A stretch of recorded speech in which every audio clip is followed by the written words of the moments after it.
Welcome to Gilmore Friends. I'm Chemda. I'm Carrie. Let's get into episode 6, season 1. What was this episode called? Rory's birthday parties. Okay, so that wouldn't have been a major spoiler. I think it would have. Birthday parties, plural. Yeah. I mean, I think it should have been called pudding. I thought that was a little more on theme with the emotional aspect of it. Right, the symbol, Yeah. But right. this is very much like straightforward. Yeah. Rory's birthday parties. I found it interesting that she's turning 16. Yes. That's confirmed. Not a single person said the number 16. Not a single person said sweet 16. Right. There was no mention of the age. Did you find that interesting? I only noticed that for the first time today because I always kind of like had it that Rory's 16 when we first met her. Yes. Now that I'm watching through your eyes, I noticed that they kept referring to her as 16 before this party, and I knew this party was coming up. And I'm like, watching the series with you, thinking, and can't tell you, I thought she turned 16 at the upcoming party. So I just don't think she's turning 17, and I think they refer to her as 16 somewhere. Yeah. But so maybe but it's then like I noticed. So that's a plot hole. I thought at some point they would say 16 so that I can confirm for you, so it can confirm for you. But yeah, you're right. It never. I mean, did. I usually when a young lady turns 16, somebody somewhere will say something about sweet 16. Yeah, even if you're not like a sweet 16 celebrator, which Right. I wasn't. I wasn't either, but I had a party and I didn't call it a sweet 16, but somebody mentioned. Right. Somebody's going to go, oh, sweet This is your 16. sweet 16. Okay, obligatory sweet 16. Right. I'll be like, Thank you. damn right it is. Yeah. Yeah, and I don't want to get ahead of myself, but I have thoughts about the parties. Obviously, this is a thoughts show. So here come our thoughts. So here are the thoughts. So Another cold open. Another cold open. Now, I could tell that you were a little horrified when Emily was like, go around with Post-it notes and stick them on things that you want. And you were not appropriately horrified. I think that is very practical. You were so into I've it. done this with my mom. Like, I think this is because you I'm clutching my pearls. Don't clutch your pearls. When you die, you want to know that your things are going to people who want them and will appreciate them. If you can do this in life. You walk around with Post-its? I mean, not specifically Post-its, but like we've first of all made that joke that like, no, keep that because I'm going to want that when you're dead. My mom recently downsized from her house to her now apartment, and some of the things she kept in mind with that I would eventually inherit them. So we had to talk about that. When my grandparents were downsizing, she asked me, is there anything you remember from their house that you want? Huh. And I was like, yes. I didn't know people have these conversations. Why wouldn't you though? What's so? Okay, let me. Because you're acknowledging that you're going to die. I mean, I have news for you. I don't have a problem with that, but let me share my story with you. Does it sound morbid? It's not morbid. It's practical. All right, go ahead. I think talk about death. As much as poop. Yeah. Not nearly as fun. But here's my one conversation with one of my with any parent or grandparent or anything about after they die. Happened to be alone with my dad for a moment, and I said, Dad, do you because I don't know what we were talking about, but I was like, do you have a will? And he goes, no, I'm gonna let you guys fight it out. Ha ha. That was the end of it. I was like, but Dad, seriously, I just want to know, like, I want to know. This is, like you said, it's not morbid. It's just regular. And he's like, yeah, basically saying, shut up. None of your business. Like he said about everything. I go to the doctor and they go, what's your family history of diseases and stuff? And I go, none of my business. Mm-hmm. None of my business. That's the answer for most things. When you come from like some ethnic background. Wow. But, yeah. I think it's not just my ethnicity. It's a lot of people who are foreigners to the U.S. Okay. I mean, I feel like it's a very my mom's side of the family is German, and I think the German blood is very like I can't think of a better word than practical. Like, yeah, this is I think it is practical. I think it's morbid if you point at something, like if you're at dinner and you're like, I get that when you die. Like, I think that's rude, and that's kind of gross and morbid. But like, you're comforting an elderly person by saying your things will be of value. Like they're not going to be thrown in a dumpster. I just never thought. I always forget that people get things when people die. Well, what do you want? What do you want when I die? I have a will. What do you want when I die? I'll add you to the thing. What do you want? That's the thing. Do you have anything? I want your silver spoon. Oh, I think that's in there. I think that's in there because I think when I was writing it, we talked about my literal silver spoons. That's what I want. Okay, those are in there. I don't have anything, but I made a will because I recently had a family member die who had a will discrepancy, and it caused a 2-year court battle. I don't want to get too into it. I mean, you hear a lot about that. But we thought it was airtight, and it was not. And so then I was like, and not that I think I'm going to die, and not that I have any assets. I just didn't want it to be a question. I know because I'm not married. I don't have kids. About. Yeah. I don't have a husband. I don't. So I was just like, I just want it in writing somewhere. I can forget about it. It's done. It sits on a shelf. It's on a document, but like, it's done and it's not morbid. But yes, you are getting the silver spoons. You're welcome. Wait, spoons? There's. Oh, yeah. Oh, I've inherited my grandmother's spoons. I get them generationally. Oh. So there's my grandmother's, my mother's, and mine. We all have silver spoons. Oh, why do they? Is that a joke that they do that, or is it like? No, it's like a traditional waspy thing. You get us like a what is it? Initialed, embroidered, not embroidered, but when they put for good luck or something. I don't know. As a symbol of feeding a baby, I guess. They're tiny. I want it. Maybe our producer can look up what the meaning of. Would you be offended if I actually used the spoons? Like, no, sugar? I would love that. Oh my God, I would love that. Carrie, I want your spoons. I'm being serious now. I think it's written. I'm gonna go look it up. I'm not wearing pants. Or has it always been me? No. I think because when I was writing this, we were playing poker, and I was like, "Do you guys want it?" I think I jokingly said, "Do I want anything?" And I think you jokingly said, "I want your silver spoons." And I think I actually put that in the document. I am so consistent. Okay, yeah. Cool. It's the only thing you covet. You know what? I might just give them to you because I don't need them. No, I want you to die. No, I'll probably die first. Okay, now we're getting more. You don't want me to die. You just want my riches. You want my unbelievable wealth. Okay, then kumquat mixed with raspberry. I want one. I need one in my mouth. Can I just point out that not just that they have like, this whole nice house and everything. They have friends named Sissy. Okay? Yes. And to me, that's wealth. And also the pudding thing was so emotional. It was like, oh my God, that's the warmest thing this woman has ever done. Yes. So Yes, this is the thawing of this episode. To me, the overarching metaphor was thaw. We are thawing. We are thawing some icy relationships. Interesting. If you'll notice, I have more on that. Okay. But yes, I thought the pudding was very sweet. Okay. I also want a kumquat raspberry, or a raspquat is what he called it. I think it was a raspquat. Yeah. I want one. Very in my mouth. Right?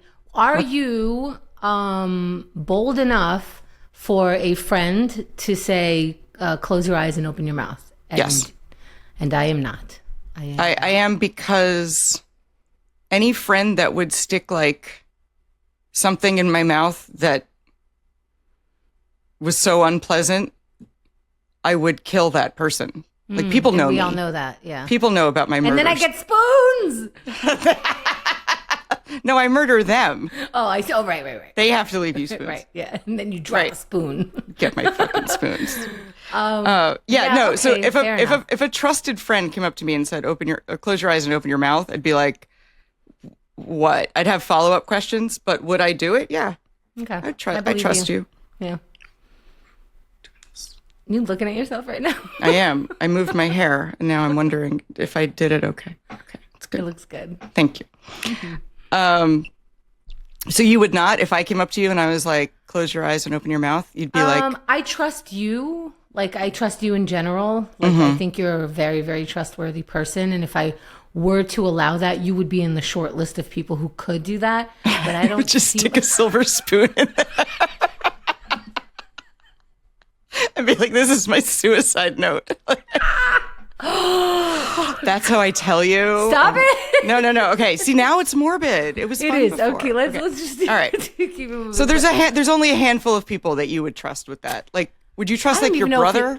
One of your brothers? Yes. Yeah, both my brothers, yes. Yeah. So I guess like there's like a handful which I'm like now surprised by and kind of happy about, but I wouldn't do it. I still wouldn't do it. I trust you. I don't want to. I'm very like weird with textures and I would have to give you my list of all the things. Right. And I'd have to be like, you can, if you put any food on my face, we're going to have words. No, that's not cool. I don't like the so I'm like, if you're putting a cake, like no. But like a kumquat raspberry is a whole an individual bite.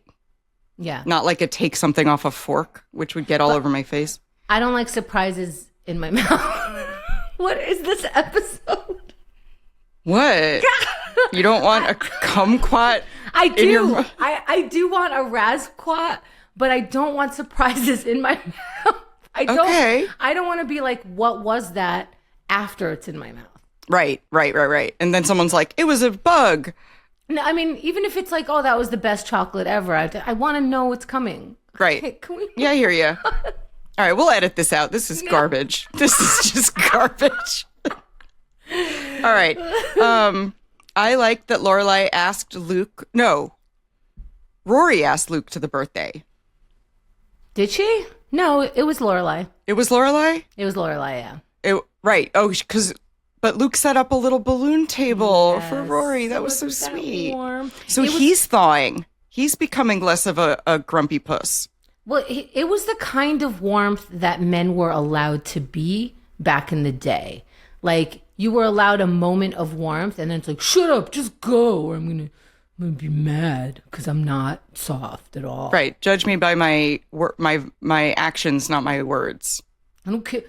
It was the actions speak louder than words. So, like, I'll put balloons and a nice cake out for you, but I'm not going to be like polite about it. Well, I don't want to talk about it. I don't want.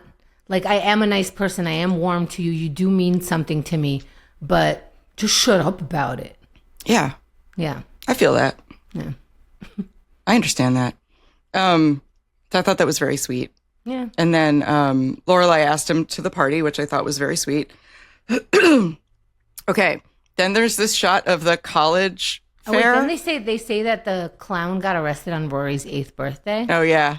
I used to be a kids' party entertainer, including being a clown. And have you been arrested? I have gotten arrested while making balloons, but it was at a rave and it was getting raided. And I thought it was funny to put a balloon hat on the cop's head while he was taking away 2 people. Oh. And so he turned around because he thought like something was happening to his head. It was the dumbest thing I've ever done. So he turns around and kicks me because like his instincts kicked in and he thought somebody was attacking him. And then God, signaled over to arrest me. I have so many follow-up questions. And I was wearing a jester costume. That was my first question. Were you in costume? Not a full clown because it was a rave, but I thought it'd be appropriate to wear my jester costume, which I had. So you were dressed as a jester and you put a balloon hat on a cop, got kicked, and then arrested. Yeah, I mean, it was a soft kick because he like wasn't balanced enough and he was holding 2 other people. And by the time he kicked, he kind of noticed that I was not a person attacking him. So it was a light kick. But still. And then... Were you on any substances when this happened? No, I wasn't a substance girl. I never did. So you were sober at a rave. First of all, why are you sober at a rave? I was sober at all of these things. Oh, that's terrible. I wasn't a not sober person. I enjoyed my soberness. I've been sober at a rave and it was horrible. I like it. The music gets me high. All right. Shut up. And then is this still on your record? It wasn't on my record. So I did go to their local jail. We were like, it was a rave, so it was upstate in the middle of, I don't even know where it was at this point. They did put me behind bars. Soon as those bars closed, I started sobbing because I'm such a wuss. How old were you? Probably 21. Yeah, this is an early 20s mistake. Yes. Yeah, it was This so sounds stupid. very early 20s. Yeah. And then I was just like in there for the rest of the night. And then I think because he recognized her, somebody must have told him something that he arrested me for no reason, really. I mean, I think it was appropriate, but he came in and apologized and let me go. The cop himself. Yeah. Wow. I know. I was like, whoa. And I never got in that Cops one. never apologize. I know. I was like, I wonder, because then the head rave guy, because his whole rave got raided. He ended up getting in touch with me later and going like, hey, we're going to sue these people. Weren't you arrested for no reason? And I was like, dude, this guy let me go. He apologized. I am not doing anything to this town or this police station. Like, they were fine. I don't know. When you were in jail, were you still making balloon animals? No, I don't know where they were. I must have had it on me. No. Because I think that's a funny image to picture a Right. 22-year-old girl in a jester costume crying in a cell, but also making balloon animals. I mean, there was a time where I was waiting to pay a toll because we used to wait to pay tolls, children. And this guy hit the car from behind me while I was waiting, and I was coming back from a job as an actual clown. And so I'm getting out of my car because it was, and you see a clown crying at the toll booth. That's classy. I mean, that's an image. That person never forgot that. I tell you what. Yeah. The toll taker. We used to have humans. We're old enough that we remember humans taking your toll. Yeah. Ugh, what a nightmare. It was horrible. Ugh. That's one where I was happy to see the machines take over. Yes. Okay. But then at the college fair, they run into each other and they're mad that they both want to go to Harvard, which is insane. And Rory said what I think I literally said out loud, which was like, it's a big school. You can both go to Harvard. Rory actually said it right after I did. I feel very proud of that. I could write the show is what I took away from that. But then there's a Paris thaw. Yeah. She had a nice moment. Why doesn't Paris know that Tristan and Rory are not together? Has Tristan been telling people that they're together? Why does she think they're together? Well, he keeps paying attention to her. He keeps pulling her ponytail. Right. So she's like, he obviously likes you. Do you like him back? Because she... Right. And Rory almost throws up, which is good. And then Paris is like... She doesn't say, I like him, but she's like, you don't like him at all or something. Like she confirms that. Right. But she like turns around again to talk to Rory. And so I think this is the Paris thaw. Did they become friends? I really want them to be friends because they're both such nerds. And they could go to Harvard together because the show is long enough. Aren't we like, there's like 7 seasons, right? I mean, eventually they have to graduate high school and go to college, and they have to go to Harvard at this point. They're setting it up. But I like that her second best was Brandeis. No, it wasn't her second best. She was making fun of Brandeis. She's like, I see. To Brandeis. You can go to Brandeis. You can go to one of I mean, those. right, but not like Princeton or Yale or like any of the other. Right, Brandeis. okay. Isn't it for girls? Oh, I don't know. But like that's like, you can go to Vassar. Yes, like exactly. The Seven Sister School. Mm-hmm. But like, it's still a really good school. Of course it is. It's more uppity insults. Right. Last time she insulted her with Shakespeare. This time it's, Right. Brandeis. These are highbrow. These are very highbrow insults. Yeah. But so Rory read my mind and said, like, we can both apply to Harvard, you idiot. Like, what is the problem? And when you have like an academic competition, it makes you work harder. Yeah, I don't know how much harder these girls can work, but yes, it does. I mean, I did really well one year in science because I sat next to a girl who was doing really well, and she seemed kind of snotty about it. And I was like, I can get better grades than her. And that was the only class I ever studied for. I wish that worked on me. What's that? I wish that worked on me. I know. You just wait for people to die to take their things. So Rory got gifted the clamshell MacBook, which is a very early 2000s thing. It's the one in Legally Blonde. That MacBook was out for 2 years. And you know what I mean? I remember it in Sex and the City. Oh, I never saw Sex and the City. I know. Yeah, I know. You're mad at that's the other one. I know. I almost didn't want to bring that up just in case you want to do that next. No, that's been done. I'm not doing a Sex and the City rewatch show. She already turned me down on that, guys. So, but Aiden gives Carrie one, and he's like, "Oh, look, it has a handle." Right. Everyone says that. Yeah. So Sex and the City had and I got so absolutely uncomfortable when they put a lit birthday cake on top of a MacBook because you don't do that. MacBooks. I mean, it was still in the box, but yeah. I think it was. Don't care. If people put if my MacBook is on the coffee table and someone puts a piece of paper on my Mac, I'm like, don't put anything on the Mac. I agree. And people are comfortable with it. And it's too expensive.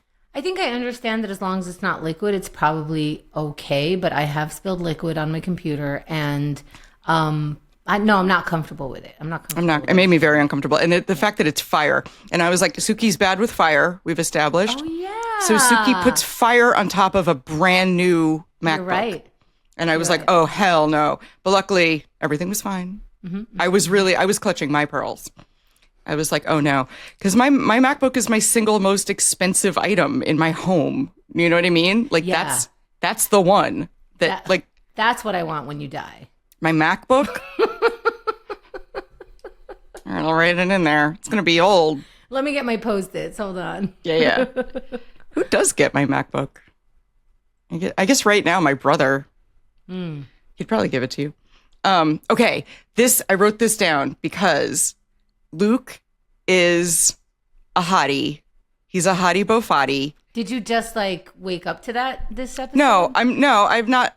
That's been brewing in the background. They have so much more obvious on-screen chemistry than she does with Max, who didn't show up at the party. Do we think Max would have been invited by Emily? Emily invited all the kids? It didn't look like the teachers were invited, although I wouldn't put it past her. So it is interesting that they didn't choose that. I never thought of that. But when Tristan came up to Rory with the invitation, every time, and I know it's happening, obviously, I saw it a million times, my heart sinks every time. And I think Alexis, Rory, is such a good actress in that moment because her face dies. And you just, after the pudding, which they mention, after grandma loves me, she's getting to know me, she invites these people who have been torturing her. Yes. God, my heart sank. It's awful. Yeah. Awful. And then you can hear people talking like, oh, my mom's making me go. My mom's making me go. Oh. And all of your tormentors end up in your, not that it's a safe space, but it is. It's her grandparents' house. It's her house. And it's her birthday. And then Tristan comes in and does that same song and dance again. And she's just so grossed out about it. And then this is what used to happen to me. Because these people are of good breeding and of wherever they came from and wherever they're going is approved by Grandpa. Grandpa doesn't know that he is tormenting her. He's hitting on her. He's inappropriate to her at any chance he gets. And he's like, I approve. And I'm like, oh, that has happened to me so much. Yeah. Oh. Yeah. Because he's Tristan, whatever his last right. name is. He's from a good line. Mm-hmm. Yeah. So he gets to behave that way. He gets to continue to behave that way. She has to continuously But to be fair, the grandfather didn't see him be a jerk to her. I know, but why are you approving? Right. Look You're at her approving of face. what? Exactly. Read the room, Grandpa. And what are you approving of? Why is he deemed approved? I know. Gross. I'm approving. Gross. Ew. It's it's very objectifying. Mm-hmm. Of it's like he's approving of a vase. You know? Yes. Like he's looking up and down. He's at a dog show and he's looking at its butt and he's like, I approve. Yes. And you're talking about a human being. Exactly. It's disgusting. Exactly. And the fact that you're all wealthy doesn't make it less disgusting that you're approving no, of a... but that is 100% appropriate in his eyes. Yeah. Like, all of those kids there are appropriate. Right. They're all who you should be friends with. Good stock.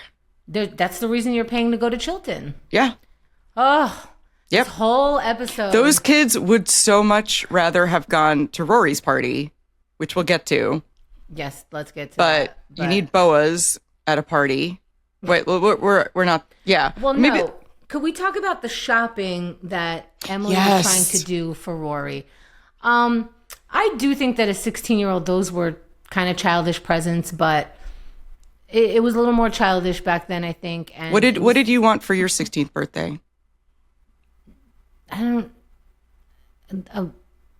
$20 to go to the club. I was gonna say. So, my first answer was money. Like when I was 16, I just wanted money. Don't get me anything. You're not gonna get me something weird. Platform boots that I get to choose. Yeah. But second choice, Mont Blanc pen. That you even know what the hell that is. They're beautiful. That you even know that there's a $200 pen that you want. They're gorgeous. They're weighted perfectly. Pen. They're really, really pretty. Do you have one? Because I have a Post-it. Let me see. Do you really have one? No, I don't have a Mont Blanc, but I do have a collection of fountain pens. From like as gifts? I think 2 were a gift. One came with like a calligraphy set. One was a gift. I bought one myself. Is it in this What drawer? do you do with them? Because I would be so nervous having a $200 pen. None of them were $200. You can just get a fountain pen. Oh, okay. What's the name of the Blanc? What is it? Well, Mont Blanc doesn't make I don't think Mont Blanc makes fountain pens. Maybe someone can look that up. I think they make rollerball pens, but they're really nice. They better be. She said $200. Yeah. So you were. But it's like something you give like for somebody's bar mitzvah. You know, like it's like that their parents hold on to. It's something that like your rich grandparents get you. Is like a Mont Blanc, you know, and then you keep it on your desk. You never use it. Give me cut the check, please. Oh my God. They make ballpoint, fountain, and rollerball. We just got word. Got word. Okay. They make. Okay, so they do make fountain. So I didn't even know that. I didn't. I'm so out of the loop on fountain pens. I didn't even know that. I just know. You would have wanted the pen. I just think it would have been cool to have that fancy pen because I love pens. I'm a pen person. Okay, well, I want my pen. It's coming from your rich I want grandma. the inks. And if my grandmother knew that about me, I would be very touched if she got me something she knew I would like because I was that kind of 16-year-old who was super into pens because I was into art and I knew my inks and That's right. You're an artist. Right. That would have been a really good gift for me. She probably did get me art supplies now that I think about it. Well, that makes sense. But yes, then all of the old men hand her envelopes with cash in it, which I thought, well, presumably with cash in it, which I thought was great. I would love to know how much Rory raked in at that birthday party. Would have opened those envelopes. I would have turned a corner into the bathroom and tore into them. Really? We don't do it in front of them. But I was like, how is she not opening them? Jesus Christ. Well, I had a bat mitzvah and... what did you get? So I never even saw it. I said, Dad, isn't that mine? And he goes, no, I paid for it. I get it. I'm like, okay. You don't even get your own bat mitzvah money? No. Do you have any idea how much it was? No idea. Oh, that's fucked up. No, see the way I saw it, I was like, yeah, that sounds right. Because it's to pay for the bat mitzvah that he threw me. I don't know. He didn't even like put it in a trust or anything. It was his. He meant it. Wow. Yeah. Ethnic. I mean, when my grandparents wrote me checks when I was too young to cash a check, she put it in an account for me. That makes sense. But I feel sad that you never got your bat mitzvah money. You know, I never felt sad about it because... I'll get you a pen. Oh. You need a nice fountain pen. Thank you. Be the white grandma I never had. Yeah, I want to be the white grandma you never had. And at this party, where everyone's giving her checks, the candles have to be 6 inches apart. There's a woman named Mitzi now. So we have like a Missy from earlier, I don't remember, Mitzi, who snaps at the waiter as she's saying she's trying to be a better person. Oh, yeah. I think they're painting a picture. But this gets back into like Lorelai's past, where these were the people that she used to hang out with. Yeah, so you learn more about her past and her bedroom. Yeah. Lorelai's bedroom was a hoot and a half. Oh my God. It had a dollhouse the size of a Volkswagen. Mm-hmm. It had crazy dolls on a mantle. Oh yeah. I mean, and just like frilly decorative, like just French boudoir. I don't know. It was weird. But so it makes sense, didn't it? Like, yeah. No, in that house with that mother. And like, I'm thawing on Emily, but she treats the staff like crap. Yeah. So that's not cool. You can be rich and snobby and still be nice to your staff. I don't think she knows how to do that. And plus I think it wouldn't occur to her. As much as she thawed, she still invited people who she didn't pay attention that her granddaughter would be just super upset about. And once again, and I'm sorry to mention this, Rory loses it when she's uncomfortable because she absolutely does not know how to deal with her discomfort. I'm not saying she was wrong. Like, her grandma was really pushing her and she was about to put her in a position that she really couldn't handle. Yeah. Which is to talk to the guests. Make a speech? Wasn't she asking her to make a speech? I was like, yes. Yes, but in polite society, it is now time for the speech. You are the host. And she completely embarrassed her grandma. Yeah. So grandma thinks she's right because in her world, she is. In her world, she was just embarrassed in front of all of society. Yeah. While I spent so much money on this. Yeah. Okay. But you can always say like, oh, teenagers, like, I don't know. Well, of course, you'll find your way back and everything. And of course, grandpa is oblivious and just, again, oblivious. And then they last minute invite Emily and Mr. Gilmore, I'm forgetting his name right now, Richard, to the party. And she said she's busy. And I'm sorry, but a woman like her would be busy on a Saturday night with so little heads up. What did you think of that? I mean, I also agree that it's likely she probably already had plans, but also she probably had society plans that she could skip in favor of her granddaughter. She probably agonized over it all Saturday. This is my party trick. Luke did my party trick, which is if you are going to a party at someone's home and you say, to be polite, you say, what can I bring? And if that person says, nothing, we have it all under control, you bring ice. This is my tip. That's a good one. If the person says alcohol, you bring a bottle of wine, bottle of vodka, like whatever, bring wine. Bring whatever you drink, I think. Bring whatever you drink, beer, wine, hard liquor. If there's a theme to the party, bring a bottle of that theme. Like my book club usually has a theme. So you have to bring alcohol that goes with the theme. We read, recently And Then There Were None by Agatha Christie, and everyone throughout the entire book is drinking brandy because it was written in 1939, and brandy was the cure-all. So we all had to bring brandy to the book club. We all drank brandy. It's disgusting. What does brandy taste like? Is it sweet? No, it's whiskey adjacent. It's whiskey adjacent. I don't know. It was gross. Brown. It's brown. It's a brown liquor, and I was not a fan. But that was the theme. We all drink brandy. Okay. I like but that. if somebody, love a good theme. I love any theme. Me too. But you it bring doesn't have to be good. I like bringing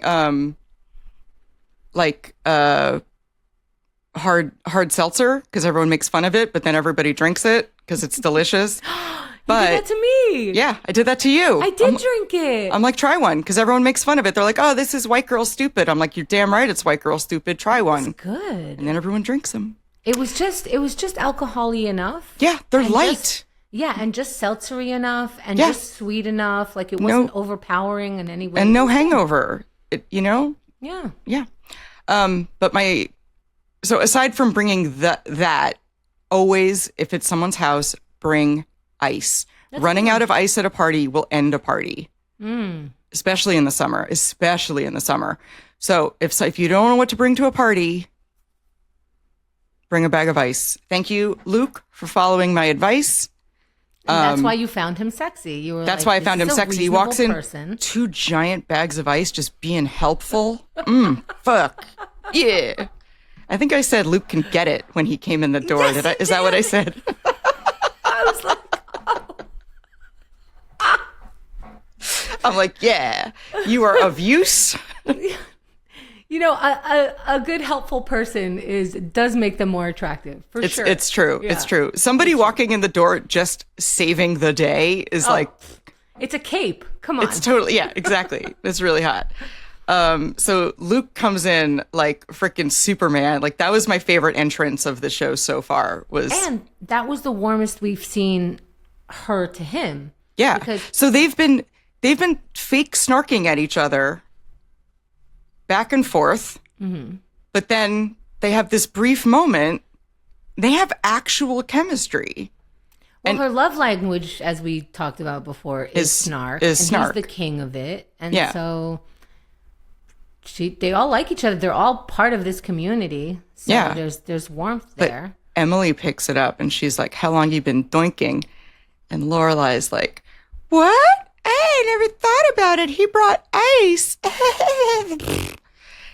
And I think... That was a good impersonation. That is Lorelai. I know. I know. Play the tape. That's exactly what she sounded like. Spot on. Thank including... Yeah. But that's my... No, but she was like that. Yeah, she got a little flustered. I don't know if she blushed, because I don't think you can blush on command, but in my head she blushed. Yeah. You know? Because he saved the day. It was so hot. It was way hotter than Max, the teacher. Yeah, but she said, and I quoted it. Yes, I thought that was more chemistry. But I know I wrote the quote. My parents going to the South. How many generations of Harvard? Grandpa approving of Tristan pisses me off every time. That's it's gross. It's gross. Nobody asked you. Who asked you, Grandpa? Seriously. Did I ask you? You couldn't say that in front of him? Oh, here it is.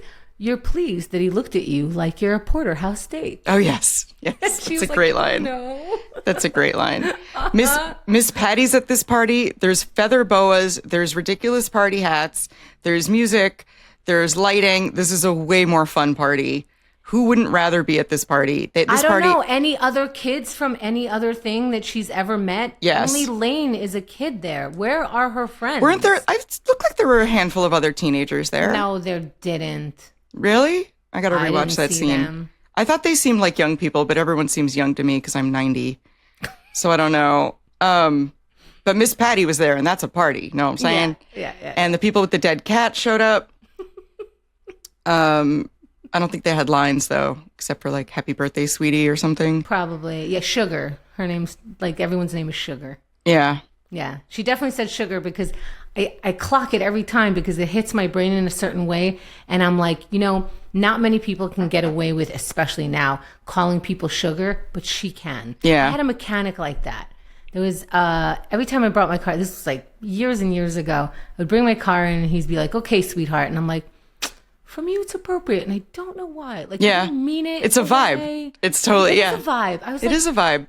I'm not offended. I had a waitress call me baby once. Like that. Yeah. And I was like, it works. Like, it made me feel great.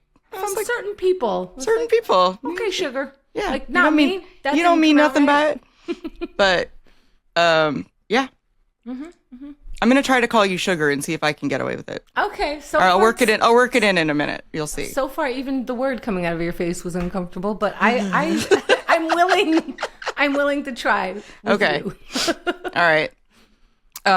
Granddad gets a copy of Cosmo magazine and is grateful about it. He was very polite. Although, did you see when both Grandma and Grandpa separately got their drink? They looked inside of it like, ooh. Yeah. Like, because she asked for vodka on the rocks with a twist, or she asked for Stoli on the rocks with a twist, and she got sangria.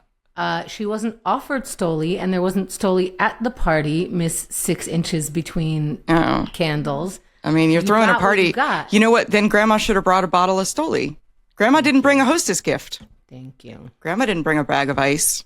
Rude.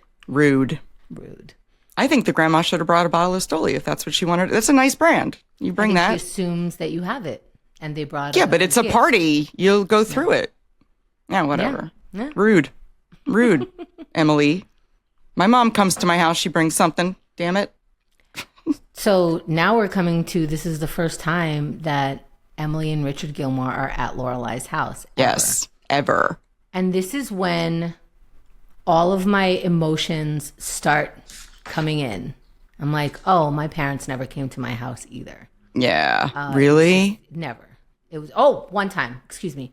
One time I was living in the East Village, on the Lower East Side. And, the Lower East Side was not that great at the time. In fact, later, okay.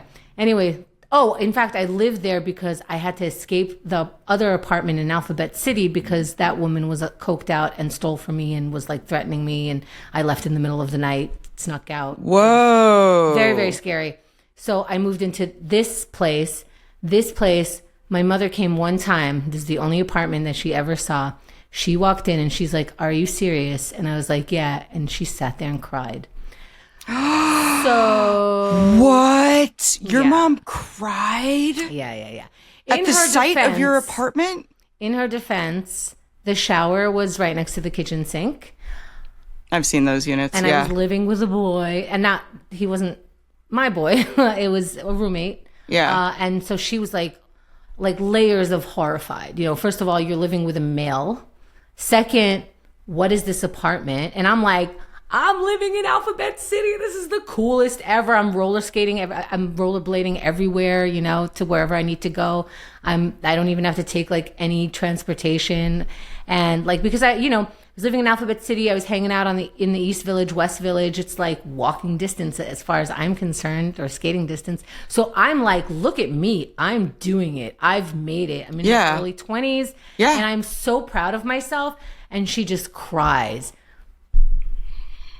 So Damn. That's heartbreaking. Yeah. That is really heartbreaking. I could definitely see that being emotional. My parents just, I ruined their plans for me. And I understand, like, through Emily, how that could feel, because what's supposed to be right, and your daughter is doing the exact opposite all the time. Yeah, but she's still doing something. Like, no, that's not something to do. You're supposed to move out of your parents' house into your husband's house. Right. So you're a bad influence, and now I shouldn't talk to you. Anyway. Wow. And then when she went upstairs and saw the broken leg picture, I just start tearing up, I think, every single time. Yeah. Because I know I've never told my parents about any surgery that I've had, including open heart. Your parents didn't know you had open heart surgery? I didn't tell them. I have brothers, so they ended up finding out. But no, wow. I didn't. And I didn't tell them about the busted knee when I fell. And now I just started talking to them again.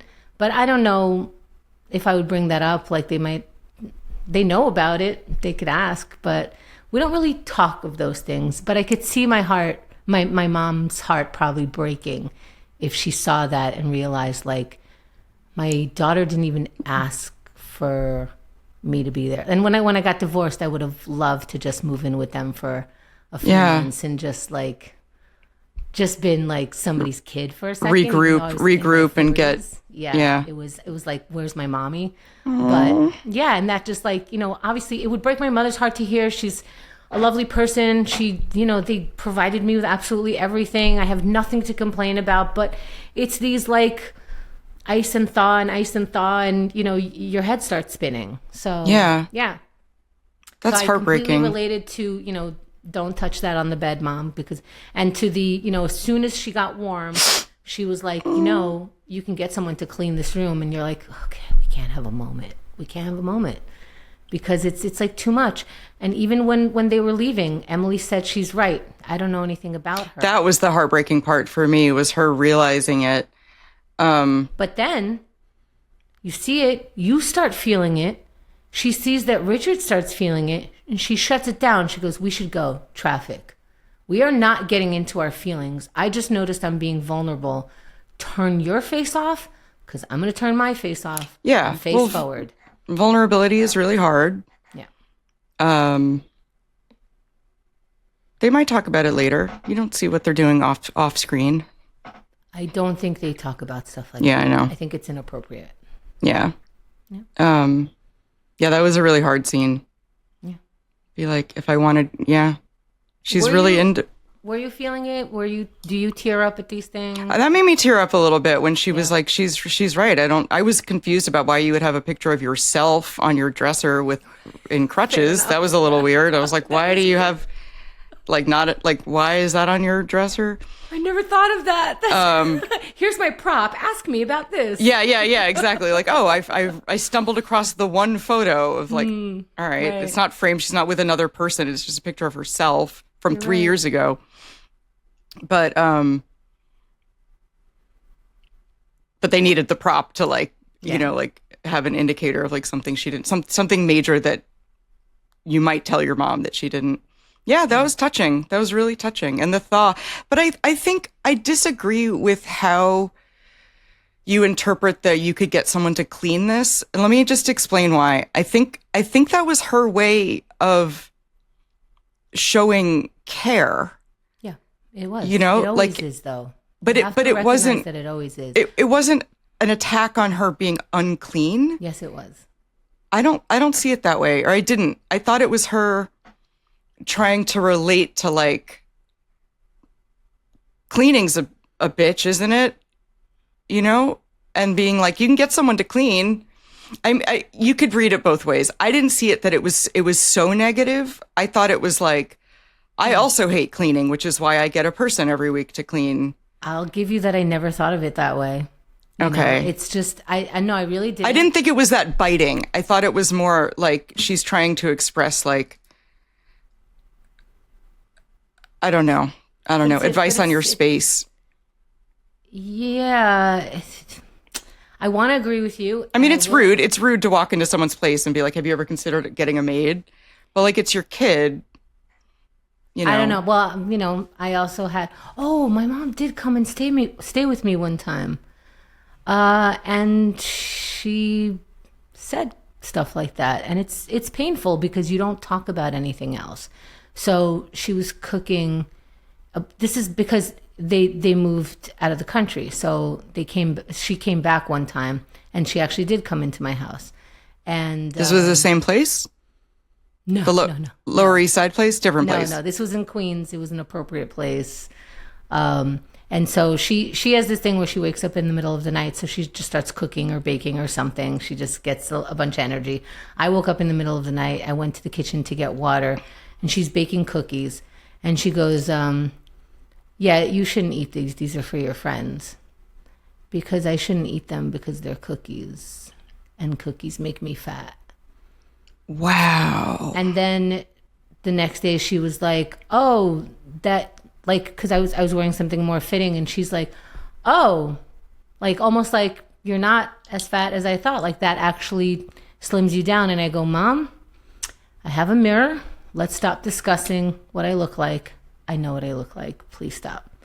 And so, little things like that, she'll come in, she cleaned the whole place, which I actually appreciate, but it can never be clean enough, Right. And I always feel like a slob around her because compared to her, I really am. And you can't keep comparing to these people who have accomplished huge feats, At 18, she's married already. By 25, she has 3 kids. She's moving that's not to a new feat. Country. She doesn't speak the language, and she still came here. Yeah. There's no internet. She put me in the schools. She took me to the ballet class. They're doing their immigrant things, and you cannot complain because there's no way in the world that you ever do what they were capable of doing. Yeah. Unless you marry well, and I did not. And you didn't do that. It was a slap. Well, there's still time. That sucks. And that's hard. Yeah, but it's hard for her also. So I see, and I want to see what you're saying about Emily. I see it, but I can't help but to be like... Okay, so the actress who plays Emily, you know her name, and I don't. What's her name? Kelly Bishop. She's amazing. Amazing. She knocked it out of the park in this episode. Amazing. And I think maybe I'm reading that she had more warmth in her tone when she said you could get someone to clean this way. I'd have to watch it again, but No, I think you're reading it right. I think if you are outside of this kind of dynamic growing up, right, you're very likely to see, why are you being such a brat this woman is being kind right now. I think it's very easy to see that. And I think that I should see it that way a little bit more as well, just so that I can live in that instead of something else. It doesn't matter at this point. So I might as well see it as nice. You know what I'm saying? Yeah. But her comment of like, I made baby clothes into a quilt, and she's like, I hope you wash them first. That was bizarre and rude and weird. In the same vein. But then Lorelai called it out and was like, oh, damn, I knew I forgot something. Mm-hmm. And then, same vein. I mean, my mom's been to my apartment, and I have a one cup for coffee. So like after dinner, I could offer everyone coffee, but the way I phrased it was, we can all have coffee, just not simultaneously. Like, we can all have coffee, just one at a time. And it was very funny. And like, I made mom a cup of coffee, and then my brother, and I made individual cups of coffee. And like, I felt like a loser because like, I don't have a coffee maker. I live alone. I want one cup hot at a time. Right. And like, otherwise it's wasteful. Wasteful. What did your mom say about it? She thought it was hilarious. See, my mom would have been like, but I was mortified. I was mortified. I was like, God, you don't even have a coffee maker? But I don't have the space to keep a coffee maker that I will never use, but for 3 times a year, where I have 3 coffee drinking people at a time, And that makes sense. See, that's logic. And my mom would see it as a failure. And it's not that she just wants to call me a failure or wants to see me as a failure. She's nervous for me. Right. So and she's wondering why I'm not nervous for myself, and that makes her worry even more, because the way she sees it, I'm drowning and I don't know it, and she's trying to save me, and you're rejecting her life raft. So now she's gonna have to watch me drown after all the work that she did. Yeah.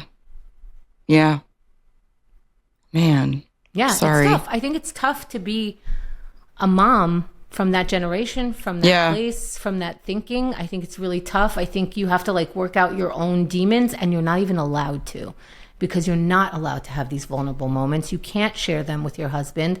You want to share them with your only daughter, and she's that. Yeah. Right. You call your sister. She's your sister. But you could have, you could have family therapy and sit there and be like, Mom. We tried. We'll talk about that another time. Oh my God. Put a pin in that. Damn. Very funny. Well, and then the episode ends. Oh, and then, sorry, it doesn't end. First, we see Lorelai catching Dean giving Rory another bracelet. Another bracelet? Because she already got bracelets from her grandparents. Yeah. But he made her a bracelet. So I feel like we missed an episode between last week and this week where she was like, I am interested, and then runs away at the cat funeral. And then it's been a week, and now he's giving her jewelry that he handmade. I feel like we missed their first date or something. They didn't go on a first date. I think what we missed is that they were in touch at least a little bit for him to know that the birthday's coming, because they didn't have a Facebook or anything to let him know. Right. So there was some communication, but he lives right there. He went to Luke's in the morning. They see each other all the time. Yeah. So they could have. But I wanted to see those. I wanted to see those interactions, and they don't let us see those interactions. Yeah. But once again, these best friends are keeping the most dense things out of each other's life. Yeah, because it's embarrassing to tell your mom that you like a guy and he likes you back. Like it's embarrassing, because she's going to ask a billion questions and get all up in your face about it. Right. And so you want it just for you for 5 minutes. I want this just for me before my mom finds out, and then it's everybody's news. Then I have to talk about it all the time. Then I have to account for it. And if when you run into him, she's going to make a face, and she's going to say something. And then she's going to make a face at you and nudge you, and so like you're holding that off, so you're not saying anything. You just want it for you for 5 seconds. And I agree, but you notice the parallel that Lorelai had to be like, "Oh my God, I don't know my daughter." Yes, the same time Emily said it. I just noticed that now, because Lorelai doesn't even know Rory. She's got a man. And Emily doesn't even know Lorelai. She broke her leg and kept a photo of it on her dresser for no reason. Oh man, yeah, that's exactly. We're learning about our daughters. I know. I don't know anything about my daughter because she doesn't exist. No, neither does mine. But I love this show. What do you think? I really, really loved this episode. This was really wait, great. We're not on that part yet. I'm sorry. Oh. Wait, was that all your notes? That was all my notes. Okay. Do you have some trivia to ask me about, Sugar? Nope. Not yet. I mean, the sugar thing, I don't know. Okay. I did it good. Come on. Hey, Sugar. You have any trivia for You're right. I feel so gross. It's so weird. I'm sorry. I feel so icky. All right, I'm gonna try it again later. I'll do it better later. No, I believe in you. And I'm ready to receive. But all right. Well, okay, landed weird. Let's go into trivia. Yes. Aww. Okay. So this is called, as we know, Rory's Birthday Parties. Original air date Thursday, November 9th. The year is 2000. You know, I say the year is 2000 because I feel weird saying November 9th, 2000, as if there's like no period at the end of that sentence. But alas, let's continue. My first question to you is, where did Kelly Bishop, Grandma Gilmore, and Edward Herrmann, Grandpa Gilmore, meet for the first time? Los Angeles orgy. Wow. I mean, wow. In a sense, you're not wrong. Yay! In a sense, they met at the Tony Awards in 1976, which I do believe is the Hollywood orgy. That is an LA orgy. I win. You totally win that. I'm amazing. Yeah. And you called it by its real name, so bravo. Oh, what else did I call about Grandpa? Just really quickly. Oh, that he's an autumn. That he's an autumn. I totally called it. Yes, that was... As he hands the magazine back, he goes, I'm an autumn. And right before he said it, I said it. Boom. I gotta say, that's like... Today's episode had me impressed with you a lot. Because I can write TV shows from the... Yeah. Yeah, but I was like, okay, she's not gonna take it right. He's an autumn. Okay. He's an autumn. He looks like an autumn. He wears brown all day, all night. All right, sorry, next trivia. Impressive, but also very strange, and also what? Okay. Kelly Bishop and Edward Herrmann, they first met at the Tony Awards in 1976. They both won that night. Whoa. They both won a Tony. Bishop won for a chorus line, and Herrmann won for Mrs. Warren's Profession, which, by the way, Mrs. Warren's Profession was a sex worker turned madam. Oh. Very nice. Yes, in 1976. So he won for a musical about a Hollywood orgy. It's orgies all the way down, baby. And she won for a chorus line, which is basically Hollywood.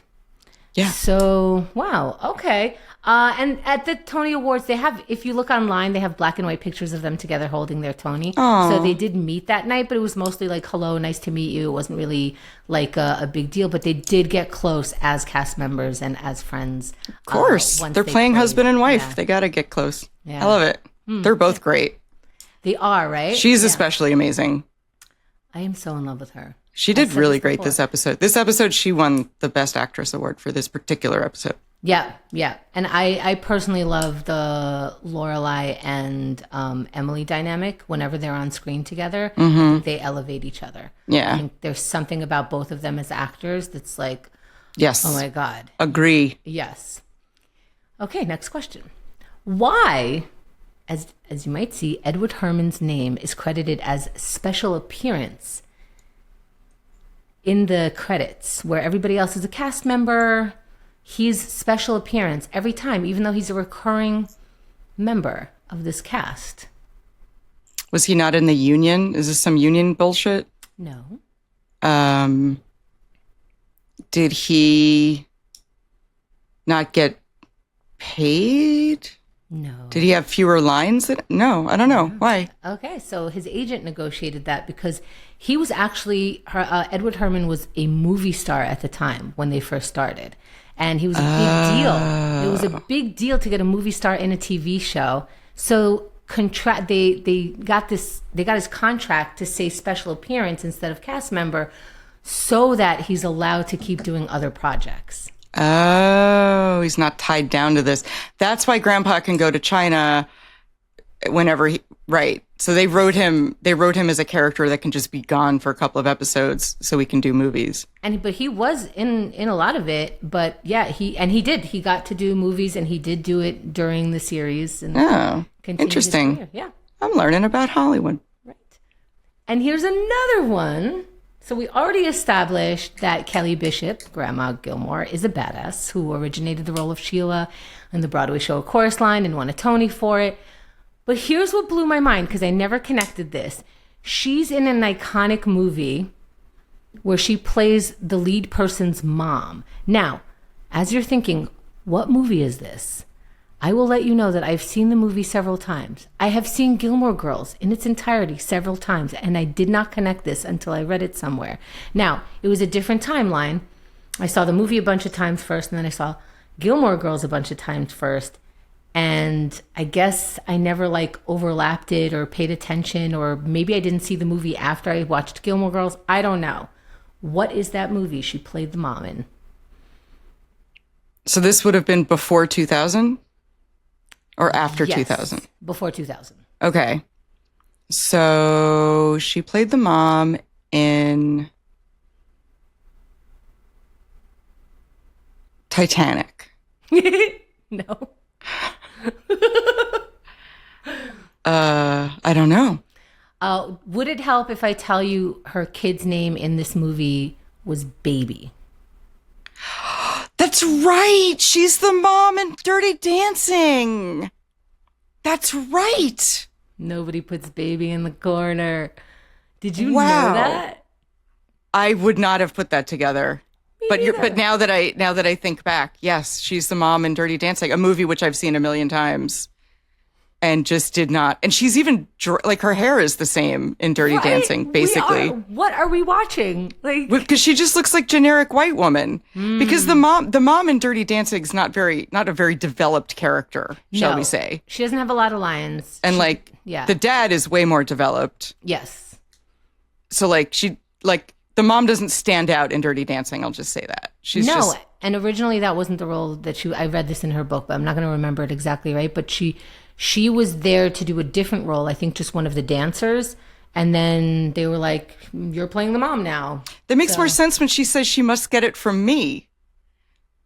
Because, right? When at the end, when Baby and Johnny are dancing, and then she throws off her coat and she's like, she must get it from me. And then they start dancing. I did not put that together. Because she's a dancer. She's a real dancer. Carrie, I love you in this episode.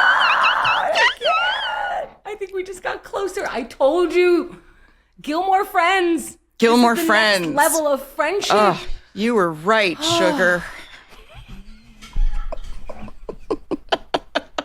That was a little better, but... That was a little better. It's not going to work. But... It's not going to work. We're running long.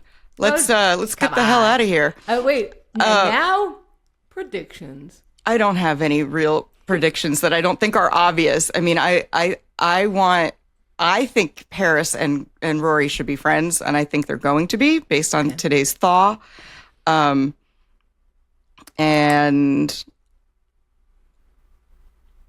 I think things are going to get complicated when Lorelai confronts Rory about Dean, because there's going to be a confrontation, and I don't know what Rory's going to say to her mom, because it's hard to explain why she didn't tell her. She doesn't have a really good reason, except for my theory, which of course my theory is always correct. And I continue to like the series. I give this episode like an 8-8 or like an 9-1. Yeah, this one It was really good. Yeah. I want to rewatch it already to see how she delivers a couple of lines. Stop it! I already said I love you. Stop it. All right, sugar. Should we close it out, baby toots? We did it. Good job. All right. Good night, everybody. Good night. Like and subscribe and so forth. Oh, Bye. Yeah, do that.